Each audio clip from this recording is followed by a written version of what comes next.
എല്ലാവർക്കും ഹൃദയം നിറഞ്ഞ വിഷു ആശംസിച്ചുകൊണ്ട് ഇന്നത്തെ വീഡിയോയിലോട്ട് പോവേ. അപ്പോൾ രാവിലെ ഇതേ ഇഡലിയും സാമ്പാറും ചട്നിയാണ്. അപ്പോൾ വെളുപ്പിനെ ഇന്ന് എണീറ്റിട്ട് കുളിച്ച് വന്ന് വിളക്കൊക്കെ കത്തിച്ചിട്ട് അമ്മയും പിള്ളേരെയും കൊണ്ടുവന്ന് കണിയൊക്കെ കാണിച്ചു. എന്നിട്ട് നേരെ പോയത് ഉണ്ണിയപ്പം ഉണ്ടാക്കാനാണ്. അപ്പോൾ ഉണ്ണിയപ്പത്തിന് ഇന്നലെ എല്ലാം മാവെല്ലാം റെഡിയാക്കി വെച്ചിട്ടുണ്ടായിരുന്നു. അപ്പോഴത്തേനും രാവിലെ അതുണ്ടാക്കി നമ്മൾ വിളക്കിൻ്റെ മുന്നിൽ എല്ലാ വർഷവും ചെയ്യുന്നതാണ് കേട്ടോ. അപ്പോൾ അതങ്ങ് ചെയ്തു. അത് കഴിഞ്ഞിട്ട് സാമ്പാറും ബാക്കി കാര്യങ്ങളിലും ഒക്കെ ഉണ്ടാക്കാനായിട്ട് കിടന്നു. അപ്പോൾ രാവിലെ കാപ്പിക്ക് സാമ്പാറായതുകൊണ്ട് തന്നെ ഉച്ചക്കലത്തേക്കും കൂടെ കരുതിയാണ് ഉണ്ടാക്കുന്നത്. അപ്പോൾ പിന്നെ അവിയലാണ് ഉണ്ടാക്കാൻ പോയത്. അവിയൽ അടിപൊളിയായാൽ തന്നെ സദ്യ കേമമാവുമെന്നല്ലേ. അപ്പോൾ അവിയലിൻ്റെ പണി ആദ്യം ഒന്ന് കഴിച്ചു. അപ്പം നല്ല രീതിയിൽ ടേസ്റ്റി ആയിട്ടുള്ള അവിയലായിരുന്നു കേട്ടോ. അപ്പോൾ അത് എടുത്തൊരു പാത്രത്തിലോട്ട് തന്നെ അങ്ങ് മാറ്റും പെട്ടെന്ന് തന്നെ. കാര്യം ഇത് ആ പാത്രം തന്നെ നമ്മൾ ആ എടുത്ത ചീനച്ചട്ടിയിൽ തന്നെയാണ് ഞാനിനിപ്പോൾ അടുത്ത കിച്ചടി ഉണ്ടാക്കാൻ പോണേ. അപ്പോൾ ബീട്രൂട്ട് കിച്ചടിക്ക് വേണ്ടിയിട്ട് ഇതാ ഇങ്ങനെ ഒന്ന് ഉരച്ച് എടുക്കുക കേട്ടോ.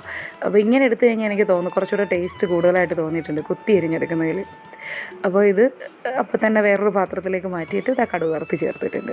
ഇനി ഇതൊരു സ്പെഷ്യലാട്ടോ. ഇത് മാങ്ങ വെച്ചിട്ട് തേങ്ങയൊന്നും അരയ്ക്കാതെ തൈര് മാത്രം ചേർത്തിട്ട് തൈരും പഞ്ചസാരയും പച്ചമുളകും പഴുത്ത മാങ്ങയും അടിപൊളി ടേസ്റ്റായിട്ടുള്ളൊരു പച്ചടി.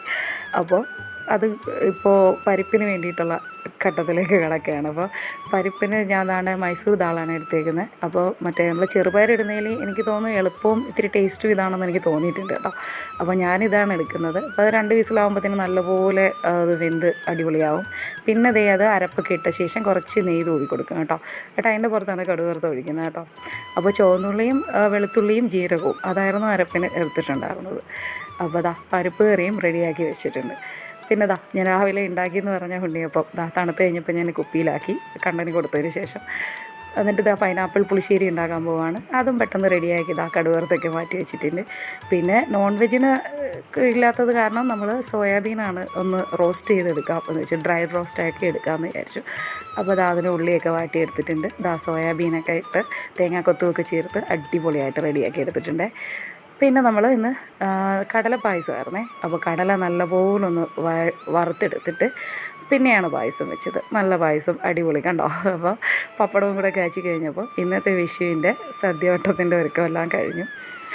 അപ്പോൾ കണ്ണന് മുന്നിൽ വിളമ്പി വെച്ചിട്ടുണ്ട്.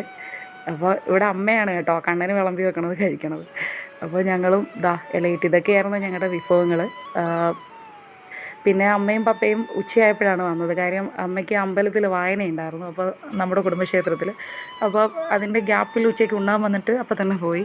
പിന്നെ ഞങ്ങളെല്ലാവരും കൂടി ഇരുന്ന് എന്ത് കാര്യത്തിനും ഞങ്ങൾ ഒന്നിച്ചിരുന്നേ ഭക്ഷണം കഴിക്കത്തുള്ളൂ വിശേഷ ദിവസങ്ങളിൽ. എല്ലാവരും വിഷുവൊക്കെ ആഘോഷിച്ച നല്ല സദ്യയൊക്കെ ഉണ്ടാക്കി പായസമൊക്കെ ഉണ്ടാക്കി അടിപൊളിയായിട്ട് ഘോഷിച്ചില്ലേ. ഞങ്ങളും ഘോഷിച്ചു. ഞങ്ങളുടെ വിശ്വാസം എല്ലാവർക്കും ഞങ്ങളുടെ വിശ്വാസം